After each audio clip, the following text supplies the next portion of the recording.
On this week's Gridiron Report, we have the Lions losing again, some Michigan football coaching drama, and then we wrap up with some grit of the week. And it's all brought to you by Pins and Aces, our favorite spot for all golf apparel needs. Use promo code GRIT for 21% off any product at pinsandaces.com. Let's get into it.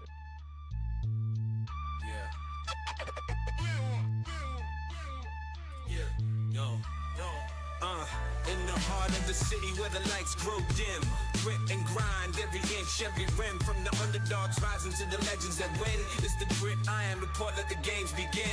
Every highlight's a journey, roads paved with fire, sweat, tears, and hustle that never expire. From the rookies on the rise to the old hands retire, grit iron is the place for fans to conspire. Hustle on blast, beats thundering loud.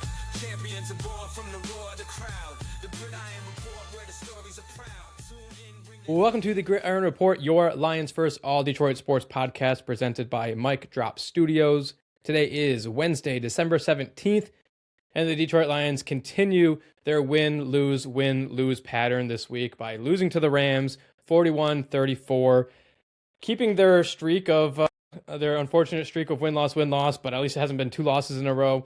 This was, a game in which I thought, you and I were both terrified of this game. We talked about it last week, how even over in the offseason, we had picked this to be a loss. The Rams have looked better, I think, than anyone would have thought this season. And so we were extremely terrified coming into this game.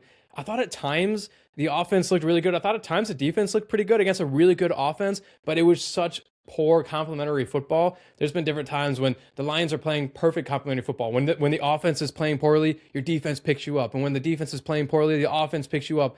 And there was just so many times this game where it's like, okay, the defense played poorly, offense, like, got to have a long drive out there to give the defense a rest, and the offense just couldn't do it, or vice versa. The offense couldn't do anything, or, gets moving and the defense couldn't do anything. Lions end up losing 41-34.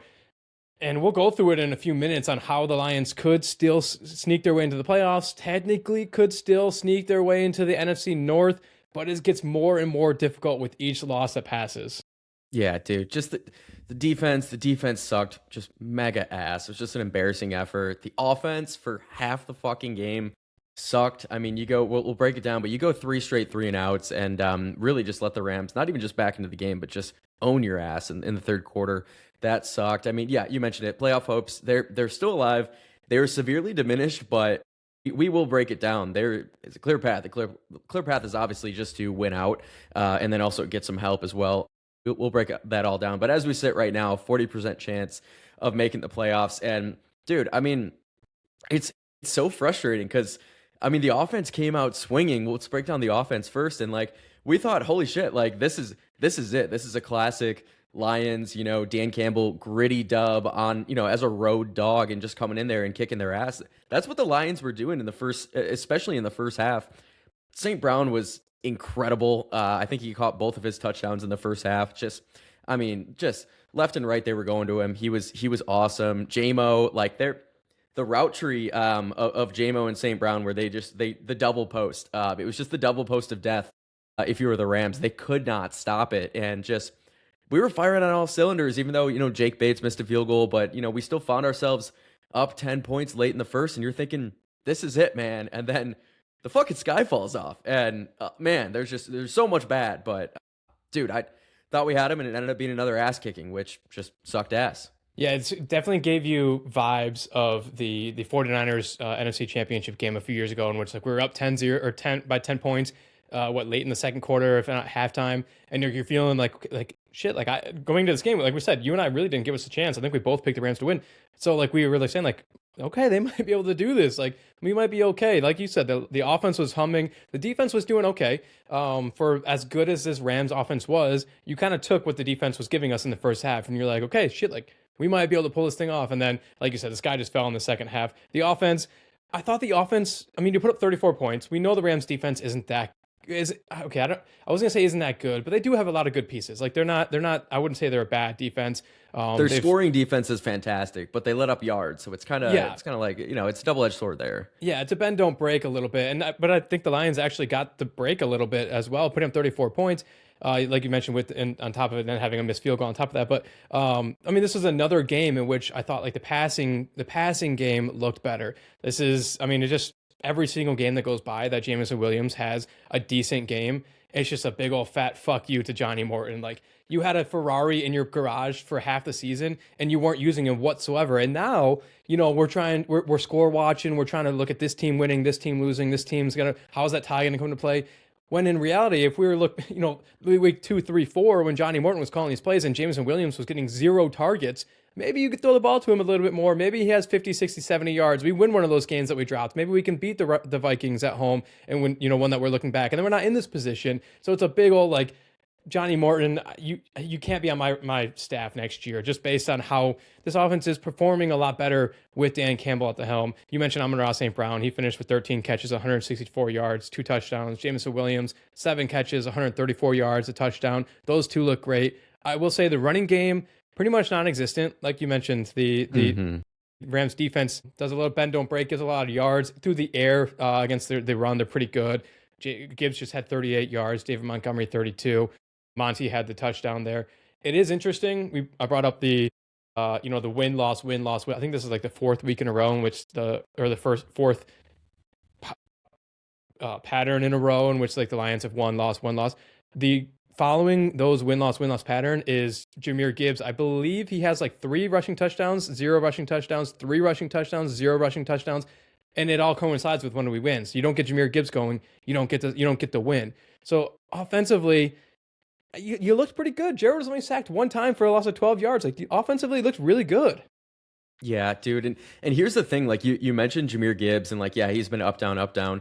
All of his down games are when we play good defenses or great defenses. The Rams' run defense was fantastic. They controlled the line of scrimmage. The Lions' offensive line sucks, dude. We fucking suck on the offensive line. This was a team that they held their head high, knowing that our offensive line is the backbone of our team. It's the complete opposite this year. It sucks to see every single run play. I swear to God, we got either 0 push or negative push. Yeah, Gibbs, you mentioned it, 13 for 38 yards. A lot of that, he was still breaking some tackles. There was 0 running lanes. We got 0 push. And obviously, the team had to abandon the run, partly because they were down in the third quarter, but really just because it wasn't working. And so they just had to air it out. So that sucks, man. We can run the ball against shit teams, but when push comes to shove, quite literally, and we're playing great teams, it was just shit show. So yeah, that really sucks. And then the third quarter, I just want to break down this horrendous third quarter for a second. We'll talk about the defense, and they gave up a shit ton of yards, but the offense really gave, they weren't doing any favors to our defense in the third quarter. I want to break down just the first 3 drives of the third quarter for the Lions. First drive was 3 plays, 5 yards. Then we go 3 plays, negative 12 yards, and then 3 plays, 3 yards. Obviously both 3 and outs. That's 9 plays for negative 4 yards. And lo and behold, when the Rams got the ball, they ripped off a 17-0 run in that span, which obviously was the difference in the game. It was a 20-0 run, which when you talk about runs in football's not a game of runs. If you're giving that up, you are absolutely toast. And that was definitely the case on Sunday. Just offense not doing any favors for this defense that's already been struggling. But that's the difference in the game there. Ass kicking. 100%. Like I said, complementary football was non-existent. Like you mentioned, against an offense as prolific as this LA Rams offense is, you cannot give your defense 3 back-to-back 3 and outs and expect them to expect us to still be in the game. 5 yards in a quarter is embarrassing. I didn't see. I mean, naturally, you don't see the locker room speeches and the locker room talks after losses, especially one like this. But I would love to see what Dan Campbell had to say. Although, unfortunately, I bet it's something like, we got a lot to work on. We're gonna clean this stuff up. We'll be all right. I know Jared Goff went on 97 on the ticket today, and they asked him about how he reacts to all the fans, kind of doubting them to make the playoffs now. And he said it pisses him off, and he's like, we just got to go out there and show them. And it's like, brother, you just had 5 yards in a whole quarter. Show me what you got to go out there and that was embarrassing. You should be embarrassed. You shouldn't even be allowed to be on the radio with just having 5 yards. And I'm glad you brought up the fact that the Jahmyr Gibbs go off games, if you will, are all against bad teams, because I don't have the numbers in front of me, but we are winless against, I believe it's top 15 defenses in the NFL this year, meaning we're absolutely frauds and just beating up on bad teams, which makes a lot of sense. You look at our record and our schedule, that's absolutely what has happened. Luckily, I think we have maybe a few more bad teams on this schedule that we can take advantage of, and we'll break down, the path of how the Lions can still make the playoffs. But yeah, this has, fraud written all over it. And when you go out and you lay a 5-yard quarter, yeah, you're not going to get any support from me, and that's just embarrassing. And that's not even talking about the defense. That's what's frustrating, because I thought it was 3 good quarters of offense outside the running game, like you mentioned, non-existent. That was terrible. But I thought it was 3 good quarters from Jared Goff, 25 for 41 for 338 yards. Like, that's more passes than we normally expect Jared Goff to throw. Like we talked about on here a million times, we like Jared to be in the high 20s, the low 30s. That's kind of his sweet spot. Don't make him throw the ball too much, get the running game going, or else we're in trouble. And he actually threw the ball a whole bunch and had some success. So it's just such a frustrating game. You feel like you had them, and then it's just a combination of the defense just getting worse and worse, and then the offense deciding that they had enough and just decided to shit down their own leg. And here we are. Yeah, when you score 34 points in the National Football League, like you obviously should win every one of those games. Granted, that last touchdown kind of came a little bit more in garbage time when it was just a 2-score game. I think the Rams were probably more or less okay with giving one up, as long as they're it's a slow drive. But yeah, you mentioned you jogged my memory. You mentioned that the Lions, they're you look at their schedule, you're like, who have they beaten? I completely agree. If this was college football and this, there's a committee that's trying to, they're evaluating who's in the playoff and who's not. We're not even close, dude. We are so far looking in. Like, we might as well be Notre Dame opting out, because we are just not nearly good enough. Look at this Lions schedule. What is our signature win? Our signature win is a win at Baltimore, when, we still thought Baltimore was good, and they have they had a quote unquote good defense. And lo and behold, that team is now like 7-7 and fighting for their life right now for a playoff spot, and has one of the worst defenses in the entire leagues. Yeah, that's your best win. You haven't fucking beaten anyone this year. And so, what are they going to clean up? Like, I don't know, man. I'm kind of over this team. Like, even if they limp into the playoffs, who the hell are they going to beat in the playoffs? They're going to, run up against the number 2 seed, whoever that might be. Seattle. It could still be LA again. It could be a number of teams, right? Maybe San Francisco. But I don't see this Lions team beating anyone, because like I said, when push comes to shove, like, they can't run the ball against a good team. It all starts with the offensive line. They can't rush the passer against good teams. Starts with the defensive line. We'll break down the defense, but like, nothing about this team screams playoff run, and I'm kind of over it. Yeah, we're kind of doing an impromptu overreaction Wednesday here, because I have one too, and I think overreaction Wednesday, we're going to look back and say we weren't able to do anything because Brad Holmes never pulled the trigger and got us the pieces we needed. He decided to roll the dice, go with our guys. The thing we've talked about a billion times on here with all of our different sports, he decided to roll the dice with our guys, and he missed our window. And that's my overreaction Wednesday, impromptu. We didn't even have that on our show notes here, but yeah, going over to the defensive side, I thought same with the offense. I thought the first half was very different than the second half. And in reality, it kind of was, kind of wasn't. So the Rams had 17 points in the first half. They obviously had a little bit more in the second half. I thought, pressure-wise, and I know we just got done the last few weeks talking about pressures and how it's actually, in my opinion, a stupid stat, because you look at Hutch and you're like, oh, he has all these pressures and it's not equating to anything. But I'll say it, I feel like pressure-wise, the defensive line was providing pressure on Matt Stafford. They were playing violently, I thought, which is something I feel like we haven't seen in a while. They were putting Stafford on his ass. They were playing good, getting off the ball. You obviously start the game with Hutch and his interception that got absolutely hawked down. Maybe if he wasn't looking over his shoulder 1,500 times, he would have gotten in the end zone. But you started hot. The defensive line started great. But then it was the secondary guys that at times have looked good. At times they've been guys we've pulled off the street.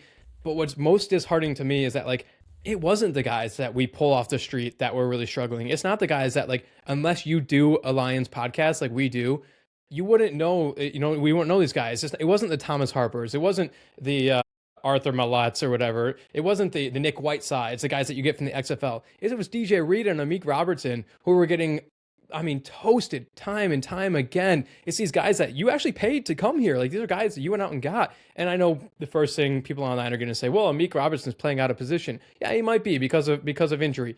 I don't give a shit. You pay him a lot of money, put him in a scheme that still allows him to play to his highest level at whatever position he's playing. These two guys, Amik Robertson and DJ Reed were toasted over and over and over and over again. You had two guys on the Rams have career days, and Colby Parkinson and Puka Nacua. Two different guys have career days. Allowing one guy to have a career day against you is terrible. Two different guys is embarrassing. It's as embarrassing as having 5 yards in a quarter. Yeah, dude, DJ Reed, man. I mean, he has been non-existent since coming back from his injury. He's almost unplayable, and that sucks because, next man up after him is, even worse, and that makes sense because now you're talking about third, fourth, fifth strings. But yeah, man, DJ Reed, like, just the amount of times that I am just screaming on, looking at my TV, like, dude, DJ Reed, you somehow got cooked again. Like, it's almost impossible. You almost have to luck into a couple of pass deflections at this rate. Like, it's not happening. Like, so yeah, this is what I'm saying. Like, if we're running up against any halfway decent teams in the playoffs, like, we can't stop anyone. Like, our secondary is not nearly good enough, and we can't get to the quarterback either. It's just this team is not good. It's just straight up not. You mentioned Hutch's interception, absolutely elite. That was awesome. Really fired the boys up. Yeah, he got hawked. I think a lot of people forget that Aiden Hutchinson is 6'7" and 270 pounds. Yeah, he's gonna get hawked. He's looking over his shoulder because he knows it's only a matter of time before he gets tackled, and he wants that extra 5 or 10 yards. Like, I mean, it's a fact of the matter. And I think we ended up scoring a touchdown on the very next play to, I think it was Amon-Ra. So yeah, not worried about him getting hawked. I thought that was just, I was so fired up. I mean, what a tremendous read by him to drop back in coverage and then, yeah, snag that, the screen pass. But, yeah, besides that, and, Roy Lopez got a sack, Hutch got a sack, a couple of pressures for them. Just overall, this is the second time in 4 weeks that this Lions defense has given up 500 yards. Woof. And I think Stafford in the first half, like, it wasn't all the Lions defense just making outstanding plays or getting, insane amounts of pressure on him. A lot of times it was Stafford missing throws. Like, he looked pretty pedestrian in the first half. Even in the second half, I mean, he missed a walk-in touchdown. Like, this game could have been even blown out even more with just blown coverage from our secondary that the Rams couldn't take advantage of. But then, obviously, other times they absolutely did take advantage. So, Stafford, yeah, second half, just went straight Hall of Fame mode. Just went straight MVP mode. On the day, 24 of 38, 368 yards, 2 touchdowns. And what was worse for me, we know this pass defense, they are what they are. It's not all their fault. It's injuries, and I think a lot of it's on, Brad Holmes for not assembling a team that, can win on Sundays. But the run defense, for me, just fell apart. 159 yards on the ground. They gave up 3 touchdowns on the ground to the Rams. I think, two of those were to Williams. One was to Blake Corum. Like, yeah, just it was bad all around. Not enough pressure on Matthew Stafford, and they gave up 500 yards. Like, it's just just hold that L. Yeah, Jahmyr Gibbs averaged 2.9 yards per rush. David Montgomery a little bit better with 4.6. You look on the other side for the Rams, Kyron Williams had 5.2 yards per rush. Blake Corum, 6.5 yards per rush. I mean, Puka Nacua finished with 9 catches, 181 yards on 11 targets, and he dropped one. He dropped a wide open one, which he doesn't. He never does. Colby Parkinson, I already mentioned, 5 catches, 75 yards, 2 touchdowns. Devontae Adams, who only played half the game, for God's sake, had 4 catches for 71 yards. 4 catches for 71 yards. That's an average of 17.8. That's terrible. And we talked about it coming into the week. Like, the average height, we joked about it, but like the average height of our secondary is 5'9". Like, these guys are going to struggle with guys like Devontae Adams, and they absolutely did. And shame on Dan Campbell and Brad Holmes for not looking at that and being like, hey, we're in trouble here. Like, we need to do something. And it's been a whole, the entire time. Now, there was obviously a bunch of classic Lions against the ref kind of things. You had the touchdown for Colby Parkinson, who I still don't know exactly what it was. He obviously dove for the ball, ended up way short. I guess the ruling was that he was coming down with it. When he was on the ground with the ball, with the defender on his back, the ball was bobbling, and then by the time he regained control, he was in the end zone, and so that's why he wasn't down at the 1 yard line when it clearly was, and then he rolled in the end zone. That's why it was a touchdown. But I'll say this: when you play as terribly as the Lions have, when your secondary is that bad and you're giving up that many yards, and your offense is that bad, and you have 5 yards in a quarter, I'm taking away that pass for Lions fans to argue with the rest and be like, oh, it's Detroit versus everybody. It's the rest. They're screwing us. You do not deserve to win this game. I am taking that card from Lions fans for saying, oh, the NFL's always rigged against the Lions. I don't give a shit what the NFL is doing. You did not deserve to win this game. And so you simply cannot blame the refs. I'm taking that card from Lions fans. For sure. No, I think not a lot of Lions fans are blaming the refs on the loss, but it's just another in a string of just head scratch. We can only describe it as just head scratching, just calls. Which, like, I mean, on what planet is that a touchdown? It's just it's insane to me. You know, for me, it's probably down at the 1 yard line, and then Blake Corum or Williams is just gonna trot into the end zone on the next play. But it's really a principal thing for me. Like, I don't know how on any planet, Mars, fucking Jupiter, that's a touchdown. Like, it's just it's crazy to me. And if the refs come back on, like, the next series and say, well, he was bobbling it, then when he was finally touched, he was in the end zone. If you were bobbling that fucking ball, there's no way it doesn't hit the ground. Like, there's just, I mean, explain that to me. Like, so yeah, very frustrating. But yes, at the end of the day, that's absolutely not the reason why we lost this game. And the Rams, even if you call that an incomplete pass, Rams were probably scoring a touchdown on that drive. They scored touchdowns up and down the field the entire game. So yes, there's a lot of bad things, but yeah, I mean, I think we can be pissed off at that call and still agree that we were going to lose the game regardless, because we are just straight up not good enough. Yeah. Would it surprise you if I told you that the Lions are on track for the first time since 2008 to lead the league in offense, but then miss out on the playoffs? Wait, say it again. We've done this before? No, we're on track to be the first team since 2008 to lead the NFL in offense, but then miss the playoffs. We are currently leading the NFL in total points with 428, but currently on the outside looking in for the playoff brackets, which would be the first time since 2008 that's been done in the NFL. Since the San Diego Chargers, right? I believe the San Diego Chargers were the last team to do it.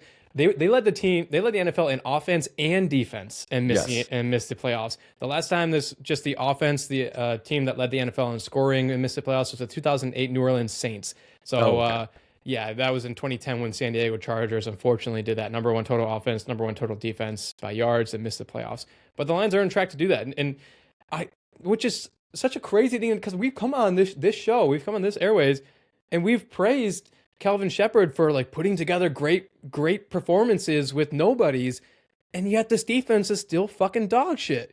And so I guess it's so hard for my dumb brain to wrap around. Like, am I mad at Calvin Shepard?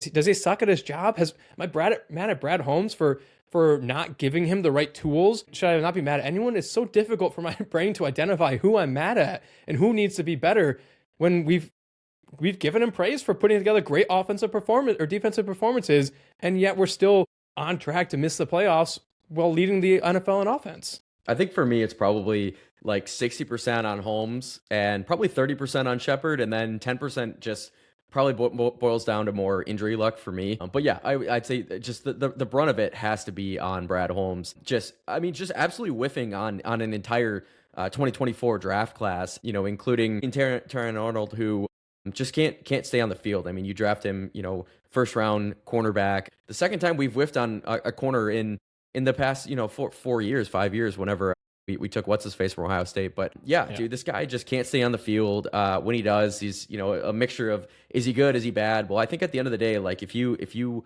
are consistently injured your entire career, it's never going to change. So I think whiffing on him, whiffing on DJ Reed, and then your safeties have been just injured all year, but who fucking knows what's going on with Kirby Joseph? And just not getting a pass rusher outside, opposite of Aiden Hutchinson. I just think, that these are things that we've been screaming for years. And Brad Holmes and this administration has done nothing to address it. And lo and behold, we fucking suck on defense, and we have the number one offense. We're still maybe going to miss the playoffs. And even if we do limp in, probably going to get bounced first round by a team who's much better and has a much better defense. So yeah, I'm pissed at Brad Holmes.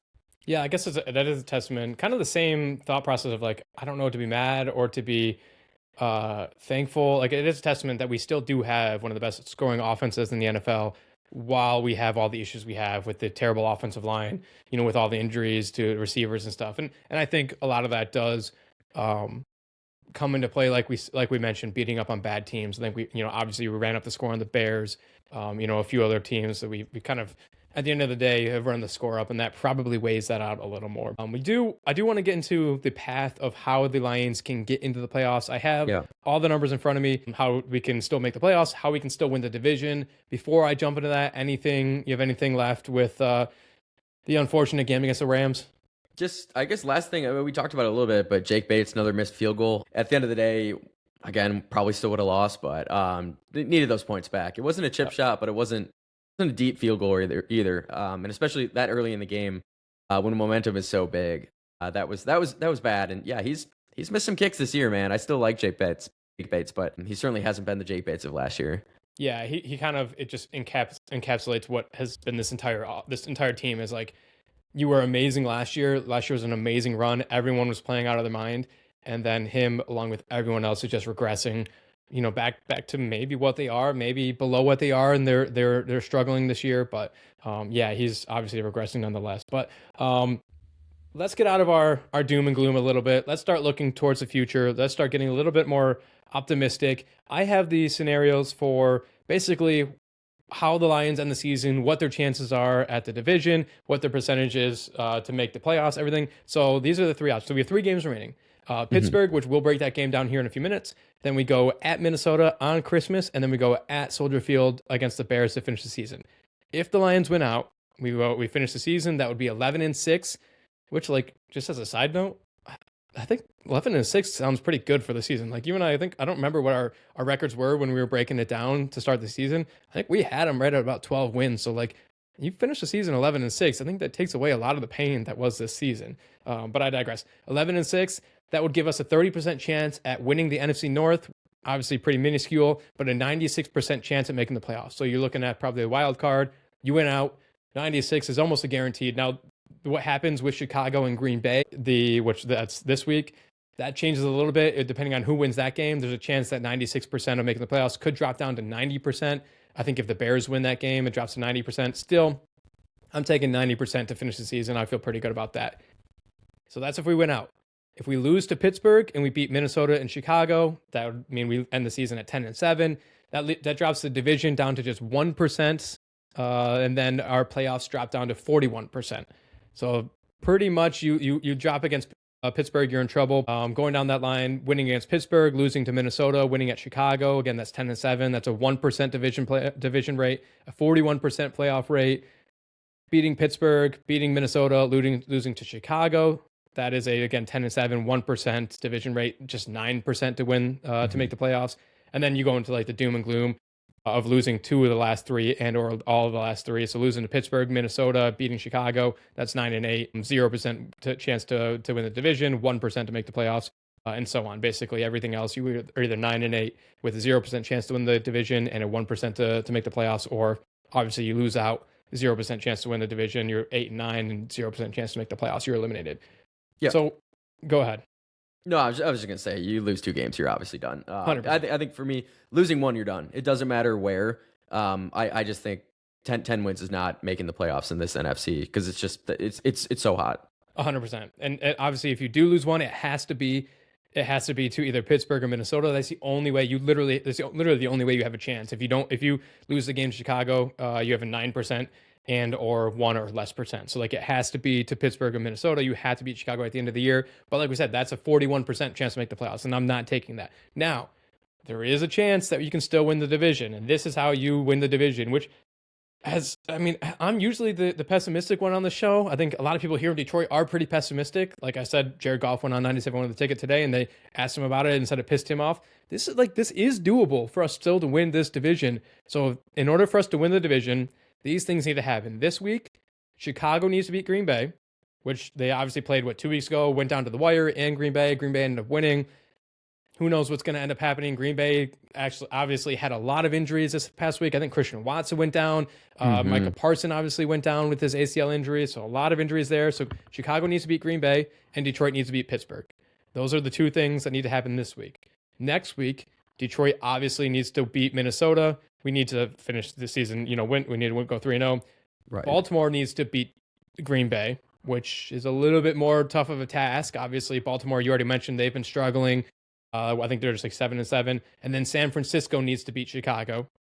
Again, that could happen. San Francisco kind of right in the same boat as we are, like really fighting to get the playoffs. I think they're at 10 wins already. And then week 18, Detroit needs to beat Chicago. So basically what that equates to is Green Bay needs to lose out the rest of the season. They lose to Chicago. They lose to Baltimore. And then Chicago needs to go 1-for-2, beating Green Bay this week and then losing to San Fran and losing to us. So like, that's not crazy. Like, right? That's not impossible, right? Crazier things have happened considering what you just broke down with the Packers and their injuries. Just such shit luck. And you mentioned they play Baltimore. Baltimore has been playing better as of late. I think every week that Lamar is removed from, I think it was a hamstring injury, he seems like he's getting a little bit back to himself. And I think there's that crazy stat that in weeks like 14 onwards, in his career, Lamar Jackson, he's like 15-0. So like late in the month of December, he's just not losing. So that's something we have on our side. It could happen. Obviously, it could happen. If you win out, I think, what did you say? There's a 30% chance of winning the division. I'll take it. I could see it, but really for me, I need to get in the playoffs. I need some playoff football in my life, even though we've been so pessimistic about this Lions team. I've been on record multiple times that they don't have the legs, they don't have the guys to make a run. But that doesn't mean that I can't watch some playoff football. God damn it! I need that for sure. So yeah, we'll see. Obviously, we're gonna break down the Steelers game just in like 20 seconds. But I guess just my closing thoughts. It's so doable. Like the schedule down the stretch. I mean, revenge game against the Vikings, absolute must win. I think they can win. They can beat that team. I mean, that team's nothing special. The Bears on the road. This is probably a scenario where it's going to be a win and get in on January 4th when the Lions head up to Chicago. I think that's going to be awesome. I'm here for it. A mini playoff game before the playoffs. I'm pumped for it. But yeah, this team, they need to shape the fuck up because right now they're just not good enough. Yeah, I mean, I know a baseball team that had a 0.2% chance of making the playoffs, and they went on a hell of a run and ended up, shocking the world. I'll say this right now. I've always been one where it's like, I think we've talked about this before, how you got guys like Dan Campbell that's like, oh, we love the press. Like, I hope it comes down to like that last game of the season. I can't wait to get that pressure. I hate that. I will take the high road all the time. I don't want that. That scares the living daylights out of me. I think that would crush me if Ben Johnson is the one to destroy our season hopes. And obviously it'd be a lot leading up to that, but technically he could be the one to end our season. That would just absolutely crush me. So I really hope it doesn't come down to that, but it probably will. If everything goes perfect to plan, it will come down to that. So, yeah, that would crush me. And then obviously on Twitter and Instagram, it's always popping up on my timeline, like Ben Johnson, he's probably going to be shirtless again. Like just, I know, in the post game, like screaming the good, better, best. And it's going to haunt me for probably the rest of my life. So yeah, it's probably going to happen. Yeah, at least until Mike McDaniels takes over for OC next year. Okay, let's go to a quick break, and then we will come back with our thoughts on the actual must-win for the Detroit Lions this season against the Pittsburgh Steelers. All right, we are back with our preview of this week's upcoming matchup against the Pittsburgh Steelers. You and I have joked that every single week up until now has been a must-win. It really has been for the last 3 or 4 weeks. Now it actually is. We just broke down the actual numbers. You lose now, the playoffs drop to 40%. You win now, we're still on track. So before we do get into that breakdown, let's play America's favorite game, Guess the Line. Kyle, Detroit versus the Pittsburgh Steelers at Ford Field. What's Vegas giving us a shot at? Yeah, I'm just going to admit this right now. I have no idea what this line's going to be. I just feel like I just don't have my finger on the pulse on this one. I'm going to give a educated guess. The Steelers, they're coming off a big win, granted against Miami on Monday, but they did kind of kick the shit out of them. They're 8-6, first place in the AFC North. Obviously they right now they control their own destiny. Playoff hopes very much alive. I still think they are not good. I think obviously the Lions being at home too, that probably is a couple points factored in there. I'm gonna guess Lions -5.5, but I truly I have no idea. This could be anything. I don't think I'd be able to guess this one because not only just because naturally, I guess I don't watch that much Steelers football. There's teams in which I'll watch full games of. If it's not the Lions, if it's not one of those teams, it's just catching them on Red Zone or on a Thursday night or Sunday night or Monday night when there's only one game on. But on top of that, the Steelers have been so up and down, very similar to the Cowboys, obviously with the worst offense, but a Cowboys in which you could get any given team. Like you said, they kind of beat the shit out of the Dolphins for 3/4 of the game on Monday night. But then they also kind of let the Dolphins back. Now, it wasn't ever close. And the Dolphins literally didn't look like they wanted to win. They were just letting the clock run out. But at the end of the day, 2 touchdowns in the fourth quarter got it a little bit closer. So, They look like they can be pretty dangerous at times, but then other times they look pretty inept. All that to say, Las Vegas has the Detroit Lions -7. So they're giving us kind of a lot, Yeah, a wow. lot of points there. I know it's at home. Maybe if it was at, it's not Heinz Field anymore. I forget where Pittsburgh plays Hmm. these days. Maybe if it was in Pittsburgh though, would probably sit about 5 point, 5.5. But at Ford Field, Detroit -7. Okay. Okay. Wow. Yeah. I don't know how to feel about that. I mean, it's obviously it's a must win regardless, but I could see them not covering. I do think that, the Lions are definitely going to win this game. Yeah. I mean, well, I guess one more thing, just a little intangible, but Steelers, they're traveling, short week for them. They played on Mhm. Monday instead of Sunday. So, I mean, advantage Lions in that regard. But yeah, Steelers still have somehow like they're sitting at 8-6. I don't know. I haven't like looked at their schedule, but they're winning games. I mean, Tomlin just knows how to do the most with the less because they're just straight up not a good team. You look at their roster top to bottom, and yeah, nothing really scares me. I mean, just hopping into the offense, the Lions offense, and really looking at the Steelers defense too. They rank 20th. Their defense ranks 20th in points allowed, 24 points per game, 28th in yards per game. They're giving up about 370 yards per game. So, a Steelers team where, normally they're going to hang their hat on, plain smash mouth, defense, running the ball. They really do neither of those things. They're more, if anything, they're airing it out a little bit more than usual with Aaron Rodgers. But I will say what the Steelers defense is really good at doing is forcing turnovers. Their turnover differential plus +0.7 turnovers per game. That ranks 4th in the NFL. So yeah, big key for me is going to be just taking care of the ball, protecting the ball. That's Jared, both not fumbling, but also not forcing it down the field into tight coverage for interceptions. I think we really got to take care of the ball here. Yeah, I mean, it's like you were looking off my notes as well because I had the same thing. They're really middle of the pack defense, and that's even with TJ Watt. TJ Watt had surgery this past week for a collapsed lung, I believe. He's having some complications. Knowing TJ Watt, he's a goddamn warrior. I feel like he could be back, but it's still not confirmed whether he's out. So we could very well be going up against a TJ Watt-less Pittsburgh Steelers defense. Like I said, even with them, a very middle of the pack defense, but they are a little bit less than average passing defense wise.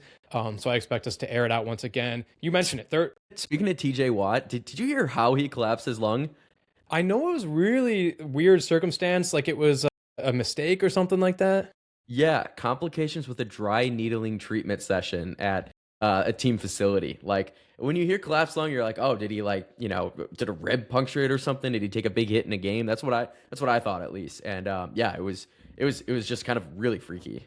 Yeah, I mean, and I mean, it brings you back to the Chargers doing that to Tyrod Taylor Yeah. and Justin Herbert getting his career kicked off that way. But like a Steelers team that like their season is very much like you said, it's still up in the air. Like they're technically in first, but they have us to play.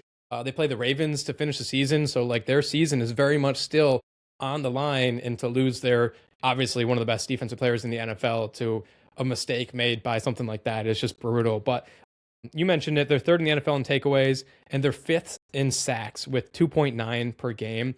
So it's gonna come down to taking care of the ball and owning up front.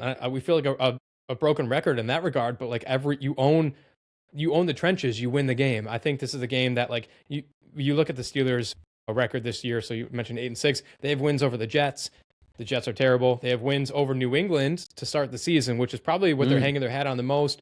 They won 21-14. I think that one was kind of like a coming out party for Aaron Rodgers in Pittsburgh, and I think New England was still trying to figure it out a little bit there. So I think that if that was later in the season, I'd be a little more impressed with that. Minnesota, they have a win over. The Browns, they have a win over. The Colts, which at the time, I believe, so that was November 2nd, was still kind of right in the peak of Daniel Jones. So that one is actually impressive. And then the Bengals, Baltimore has been struggling, and Miami on Monday night. So again, it's kind of similar to us and beating up on some bad teams with a little more of a statement wins than us, depending on what, how you feel about when they came. So yeah, offensively, you got to air the ball out. You got to get Jahmyr Gibbs going. We already mentioned it. You get Jahmyr Gibbs to score, we're going to win the game. You win the offensive line, you win the game. So air it out, get Jahmyr Gibbs going. Good things will happen. It seems simple, Yeah. but that's what will happen. Establish the run early and often. You got to get back to basics. You got your ass handed to you by the Rams. We come on here, every week after a loss, and we're like, well, we got to get back to basics. And, luckily the Lions are really good after a loss, and they always do. But yeah, I mean, a lot of it is our schedule too. You look at the schedule, and it was kind of, up down as far as, playing a really good team, then playing a bad team. And, it's easy to get back to basics against a bad team, right? But, and I don't think the Steelers team is bad. I mean, certainly not good, but they have some wins. You mentioned the Colts win. That's a really good win. They beat the Ravens. Another good win, considering that Baltimore is kind of back on the up and up this season. So yeah, I don't like the spread at 7. I think that's way too much. But agreed.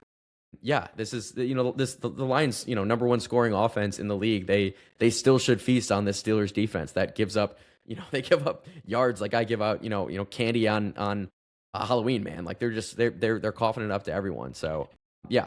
We average 31 points per game. I think we score a lot, and I think we might need to because transitioning over to our defense, Steelers offense, their offense isn't bad, and I will say they are clicking more with Rodgers and DK Metcalf. DK kind of a bit of a slow start to his tenure in Pittsburgh, and he's turned it around, man. 2 touchdowns versus Miami on Monday. Yeah, so I was exactly going to do that transition over to defense, just because. We talked about it last week with Devontae Adams. DK is known for being a massive target and being able to literally throw secondary guys and cornerbacks and safeties around for yards after the catch. And so I am concerned that our legion of we still haven't found a good name for them. Our legion of elves back there in the secondary is going to get thrown around by DK. But I mean, actually, and outside of him, they have Darnell Washington, who is 6'8", 310 pounds or something like that. The tight end, who is just destroying guys. So, I mean, outside of those two, though, the Steelers' offense is a middle-of-the-pack offense, similar to their defense. They're, I guess I should say, a little bit worse. They are actually 24 points per game, 13th in the NFL in points per game, so a little bit better than the middle of the pack. But what they do well is convert in the end zone, and that's part of the convert in the red zone, and that's partially due to DK Metcalf and being able to just throw the ball up to him and letting him go get it. They convert on 66.67% of their red zone trips with a touchdown, which is tied for third, just one back from Detroit, who is obviously second. I mean, they're 27th in yards per game with 288, 27th in rushing attempts per game, 28th in rushing yards per game with just 92. So rushing-wise, they don't run the ball all that often. They don't have much success when they do run the ball. 23rd in passing attempts per game, and then 23rd in passing yards per game. So, like, they're converting in the red zone, but they're not really getting up and down the field that often, at least yards per game, rushing-wise and passing-wise. So, I mean, I don't defensively, other than the issues that we're going to have in our secondary guarding guys like DK Metcalf, I'm not that concerned with it. The final thing I'll say is that Pittsburgh ranks 10th in sacks given up and only gives up 1.8 per game, and then only 1 turnover per game from Rodgers. So, we might have to get a little bit extra pressure in order to get Rodgers to get the ball out a little bit quicker in order to not let DK take advantage of our short guys out back.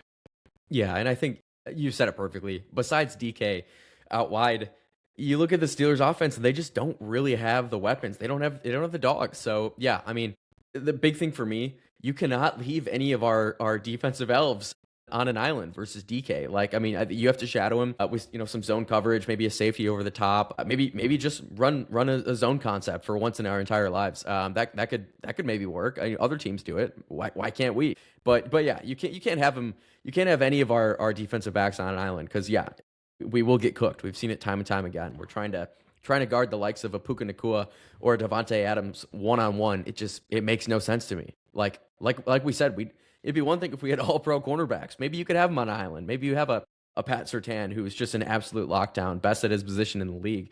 And you're totally fine with him just shutting down whoever the hell is lined up across from him. We don't fucking have that. We don't even have anything close to that. I just don't get it. I think from that standpoint, I said I was like 30% mad at Kelvin Shepherd. I think I'm probably a little more mad at him just for those schemes because we don't have the dogs. You gotta fix something, man. You gotta change it up. But yeah, I digress there. I think last thing for me, we gotta pressure Rodgers. I mean, at his age, he's a fucking traffic pylon back there. Yep. Like he's a traffic cone. He's if you give him time, he can still carve you up. He's having a pretty good season. Last year he had a great season for his age. He's doing it again. Maybe to a bit of a lesser extent, but he's still airing it out. And yeah, he can carve you up. He's a Hall of Famer for a reason, or he will be. But yeah, if you get any pressure on him, he is so immobile. And I think that's an easy key to win there. And then yeah, for me, take care of the ball. Got to take care of the ball. Yeah, so right now he is, averaging 224 passing yards. That was 224 passing yards against the Dolphins. Didn't really need to do much else from that. But I mean, like you said, yeah, he was immobile before he had his Achilles injury, and just after that, he just being naturally he's like 42 or something like that. 42.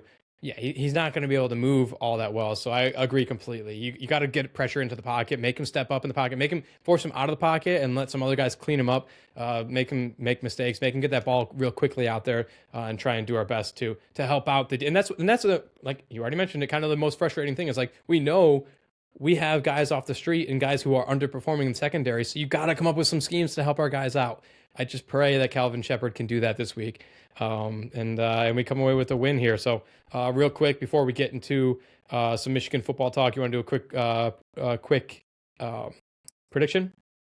Yeah, let's do it. Yeah, and I think as I talked about my between the lines enough that it's all about being disciplined, taking care of the ball. This Steelers team. They wait for you to make mistakes and then they pounce. But as the number one offense in the league, we don't have to force it. We can play our game. We can just run the ball, protect the edges, and let this Ford Field crowd really get in Rodgers' head, and get some pressure on him. And I think we move to 9-6 and we keep our playoff hopes alive. But prediction for me, like I said, I don't know. I think this is probably a case where the Steelers backdoor cover. I just don't quite see that line of 7 happening, but I'm going to say this is maybe a bit more of a gritty game. I like Lions 21, Steelers 17.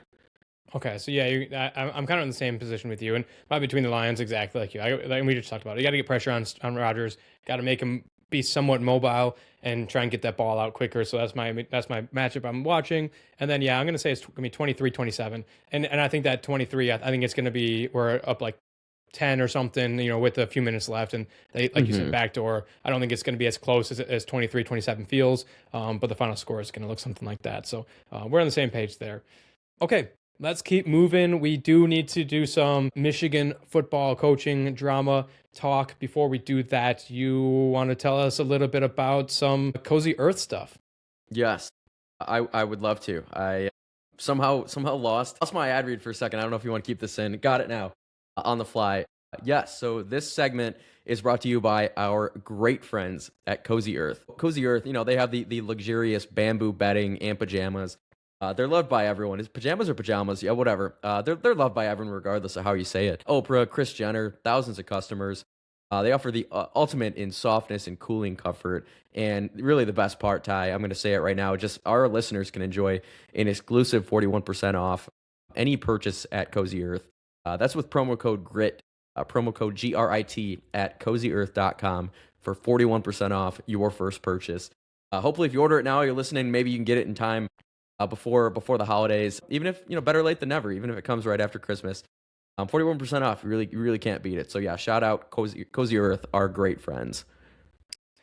Yeah, so as we get into this next segment, we're going to be very careful, and we know, obviously, this has been reported on tremendously. Unfortunately, we record every Tuesday night, we release every Wednesday morning or at noon.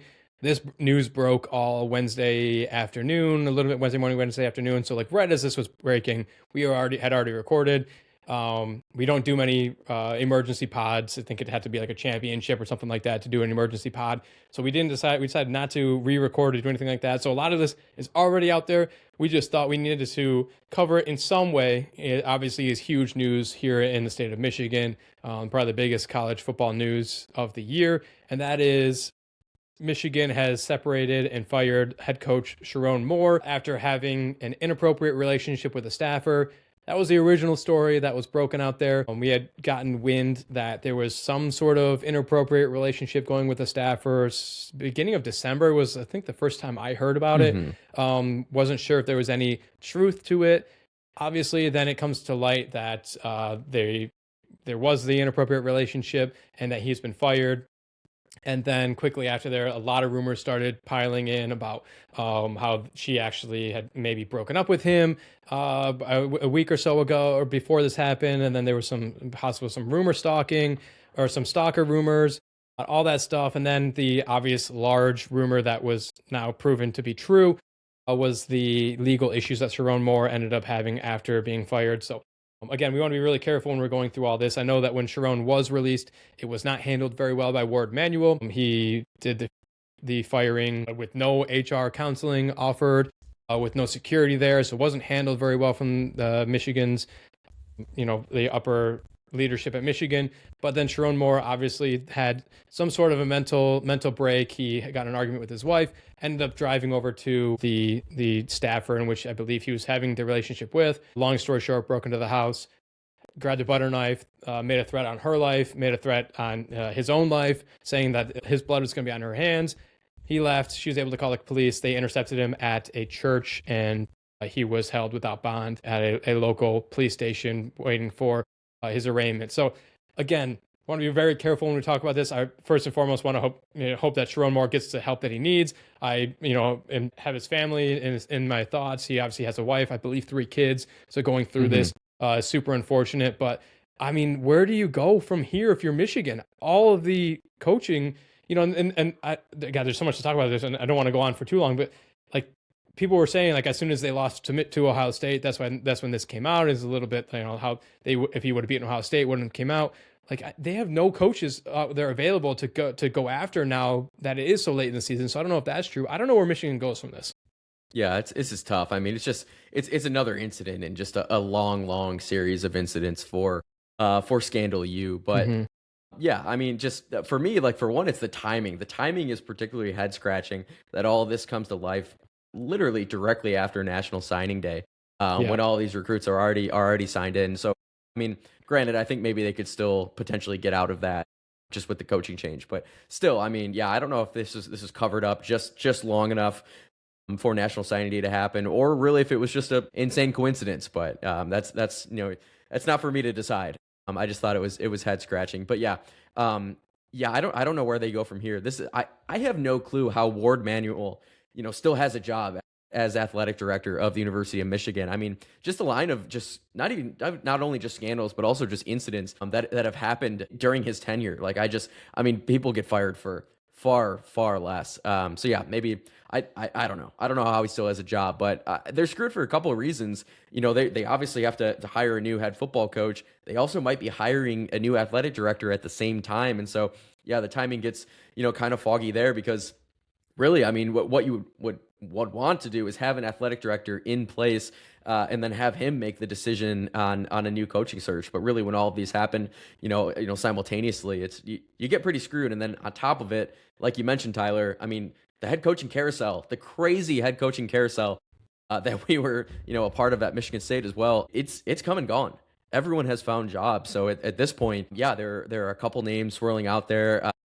I think it seems like it's down to Jed Fish or Kenny Dillingham right now. I think both hires would be decent at best. I mean, I don't know. The Fish hire, he has obviously, he used to be at the University of Michigan, and there was, some shit went down there. So I don't quite see that. And then I don't see, Kenny Dillingham leaving Arizona State. Like, it's, that's his home.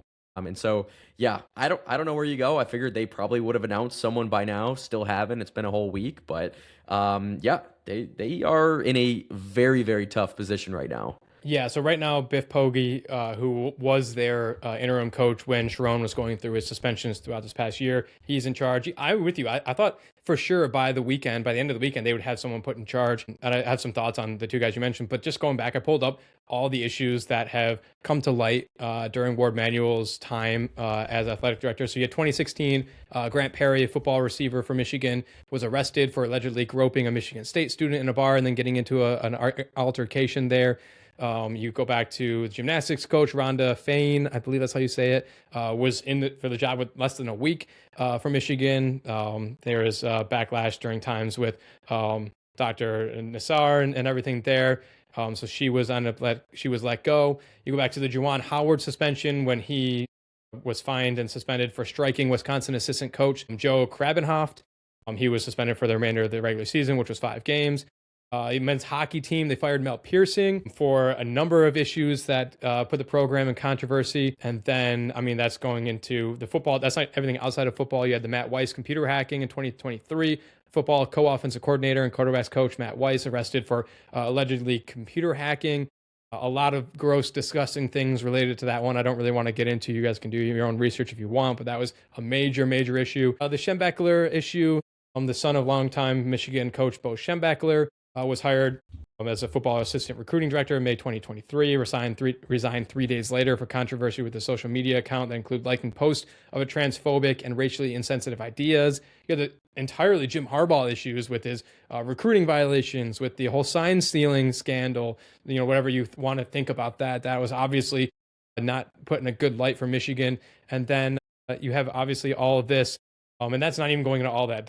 You had the Denard Robinson departure, the Alex Yode firing, and then the Sherrone Moore stuff. So, I mean, I just literally named off 9 different things that all happened under Ward Manuel's watch. And somehow he still has a job. The last thing I'll say on the coaching things, I think Kenny Dillingham would be a fantastic hire for Michigan. I think all Michigan fans are hoping and praying that he does that. He does come here. I think last I heard, he was basically, the ink was drying or we're about to be laid and just crossing some T's and dotting some I's on a long-term contract with ASU. I don't think he's going to be leaving there like you mentioned. I think Jedd Fisch is really the only guy. Obviously, Kalen DeBoer with Alabama gets brought up a lot. I don't think he's leaving. Maybe depending on how his playoff performance goes, he could end up leaving or maybe not, being forced out a little bit. But I think it's Jedd Fisch or bust at this point for Michigan, which is a kind of crazy thing to say. Obviously, Jedd Fisch, the head coach for Washington, who knows how he would do here. You already mentioned he is technically a Michigan man. I don't know. At Jedd Fisch or bust, and if you don't get Jedd Fisch, I think you can have him. I think he would be happy to come back here. But, I mean, every day that goes by, you have to be thinking they're only thinking Kalen DeBoer based on hopefully Alabama shitting the bed in their playoff game and getting him after he's been run out of town of Tuscaloosa. But, yeah. We had to cover this. Like I said, unfortunately, it just so happened that it happened right after we dropped our episode. So all that pretty much is out there. We want to treat it really delicately, as there's a lot of unknowns still out there, a lot of legally out there, a lot of stuff going on there, and a lot of different families affected. So again, thoughts and prayers with the Sherrone Moore family, his wife, his 3 kids. Make sure everyone gets the help they need there. Anything on Michigan before we jump into some grit of the week? No more. Yep, go green. All right, let's get into some Grit of the Week then, wrapping up the show. As always, you guys know Grit of the Week is brought to you by Pins and Aces. I just read today that Topgolf is actually not doing so great financially, so maybe you won't be able to get out there and golf this off-season. Maybe you have to go to some other simulator or something for the Christmas holiday party. Whatever it is you end up doing, maybe it's not until next season. Get ready for next season with Pins and Aces. Pins and Aces is a Colorado-based golf brand making premium polos and head covers and gear that perform on the course and stand out everywhere else. Again, my golf game isn't very good. At least I'm going to look good while I'm playing it. All my stuff is from Pins and Aces. This is stuff that's made in the USA with quality that you can feel. You can enjoy an exclusive discount with our promo code GRIT at checkout. That's promo code GRIT at checkout at pinsandaces.com for 21% off your order. Go to Pins and Aces. Like I said, whether you're doing something with the simulator this offseason, going into next season, buying something for someone something for Christmas this season, go to Pins and Aces, use our promo code. It's all stuff you're going to absolutely love. My Grit of the Week, I was going back and forth. I really wanted to get creative in the holiday season. Maybe we'll figure out what we're going to do next week with Christmas coming up. I was trying to get creative and give my Grit of the Week out to somebody else, but I really just couldn't think of anyone that really was super deserving out of the box for our Grit of the Week this week. So I'm just going to go back to the basic and say Grit of the Week to Amon-Ra St. Brown. We covered him last week on how he really probably wasn't supposed to play. A lot of guys in his position wouldn't have played with that ankle injury he was battling. He played, had a great game. He backs it up with an even better game, in which an offense that we really needed him to. Again, that's 13 catches for 164 yards and 2 touchdowns, along with 52 in the loss against the Rams on 18 targets. So we really needed him to step up offensively, and he did. He was the target that Stafford needed, or I say Stafford, that Jared Goff needed him to be. He was the security blanket that we needed him to be. And in turn, we saw Goff had a fantastic day. So Amon-Ra St. Brown, Grit of the Week to you, my man. I'm glad that someone from the Lions. I'm glad that Amon-Ra got that grid of the week for you, because for me, like I couldn't bring myself to give anyone on that team grid of the week, even though the offense, like we said, the offense, they probably deserve to win that game based on that offensive effort. And then Amon-Ra was awesome, so really glad you gave it to him. I just can't bring myself to give it to someone from the Lions just because I think we're just in a bad spot right now. Yeah. So I'm going back to the hardwood, man. Grid of the week for me, Cade Cunningham. He's stacking them up, man. I mean, just huge bucket, huge game against the Celtics. And down the stretch, I mean, Cade comes out big once again. It's fourth quarter Cade. That's what he does. He had 32 points in the game last night, 2 nights ago, as you're listening to this. He was 6 of 10 from 3, which has been an issue for Cade his whole career, but especially this year, he has struggled from 3. So to see him light it up for 6 for 10, that's really awesome. He also had 10 assists on the game to go along with 4 boards. And then, just in crunch time, he hit the most absurd shot that I think I've seen in since probably Cade's done it probably not too long ago, but just crazy spin move, fade away to get to the free throw line, to get to his spot. That's just what he does. And it was buckets, nothing but net. It's Cade Cunningham, man. He's my boy. He's your boy. He's our boy. He's our golden boy. Another grid of the week because he's that good. He's stacking them up. Yeah, I watched that game as well, and it was a game in which it was like blow after blow after blow after blow, like Derek White going down hitting a crazy step back 3, Jaylen Brown going down hitting a step back 3, and it was just Cade going down and being like, I might not be hitting these threes, but I'm getting to my spot. I'm hitting these crazy mid-range jumpers. Like that's something he's always been so good at, is getting to his mid-range and getting a shot up. He hasn't always made it. Last year, there's a few different times in the playoffs in which game was on the line. The seconds winding down, he got to his spot, but just didn't nail the jumper. He was hitting those yesterday against the Celtics. Yeah, I mean, he's insane. If his 3-point game can take that next step, like you said, it's been really struggling this year. If his 3-point game can take that next step, the NBA needs to continue watching out. He's second in the NBA in assists with 9.2 per game. So, shout out to Cade Cunningham. I mean, easily, everyone knows he's my favorite athlete here in Detroit. Over Tarek Skubal, over Jahmyr Gibbs, over everybody. My boy is Cade. So I'm glad he got that. Like I said, I had to squeeze in a Lion, even though I agree with you. 5 yards in a quarter doesn't deserve anything, but you put up that many receiving yards and that many that many average, I'm going to give it to someone there. So, all right, that's our show. Thank you guys for tuning into this week's episode. You guys can find both Kyle and I on Twitter at Kyle_Marino and myself at Dutton_Tyler. You can follow the podcast itself on Instagram or TikTok at Gridiron Report, or on Twitter at Gridiron Report 1. You can also watch us on YouTube, our full-length episodes at Gridiron Report. Finally, you can join the conversation next week by calling into the Gridiron Report voicemail for us to play and discuss on the podcast. That phone number is 313-679-3939. And if you like this episode, please take a moment to rate it 5 stars. Leave us a nice review saying so. Follow us on all forms of social media and use that voicemail, that hotline to call in as the Lions are coming down the track here to finish the season. Depending on what ends up happening with the Lions, we lose, we're out of the playoffs. We win, we're in the playoffs. Make sure you guys call that line. Leave us a voicemail. We'd love to chat with you guys. So thank you guys for listening. Thanks, y'all. Please restore the roar. A journey, roads paved with fire, sweat, tears, and hustle that never expire. From the rookies on the rise to the old hands retired. Grit Iron is the place for fans to conspire. Hustle on blast, beats thunder and loud. Champions are born from the roar of the crowd. The Gridiron Report, where the stories are proud. Tune in, bring the heat, make your fandom a vow.